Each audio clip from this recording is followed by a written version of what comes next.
আমি 100 days business ওনারদের সাথে closely কাজ করার যে চ্যালেঞ্জটা নিয়েছি সেখানে অলরেডি আমি কিছু কমন প্যাটার্ন অবজার্ভ করছি।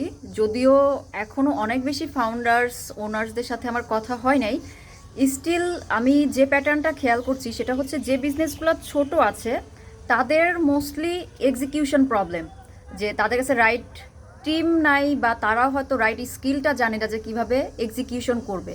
অ্যান্ড যে বিজনেসগুলো মিডিয়াল লেভেলের আছে, যে যারা অলরেডি মোটামুটি ভালো করছে, মোটামুটি রানিং, তাদের মেইনলি সিস্টেম প্রবলেম।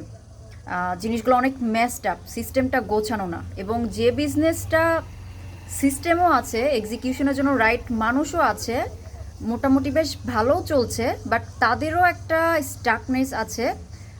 বা তারা অ্যাকচুয়ালি কোথায় প্রবলেম ফেস করছে সেটা আমার সোফার মনে হয়েছে তাদের অ্যাকচুয়ালি প্রবলেমটা হচ্ছে লিডারশিপে। সো আমি জানি না এটা অ্যাকচুয়ালি কতটা ট্রু বা এটা ফ্যাক্ট কিনা, বাট আমার কাছে মনে হচ্ছে this is a common pattern. যদি আপনাদের কারো এরকম কোনো এক্সপিরিয়েন্স থেকে থাকে যে আপনাদের মনে হয়েছে ছোট বড় বা মাঝারি লেভেলের বিজনেসের সাথে কাজ করেছেন এবং সেম প্যাটার্ন দেখেছেন, তাহলে জানাতে পারেন যে আমি অ্যাকচুয়ালি কারেক্ট কিনা, নাকি আমার জানায় বোঝায় কোনো ভুল হচ্ছে। I would love to hear from you.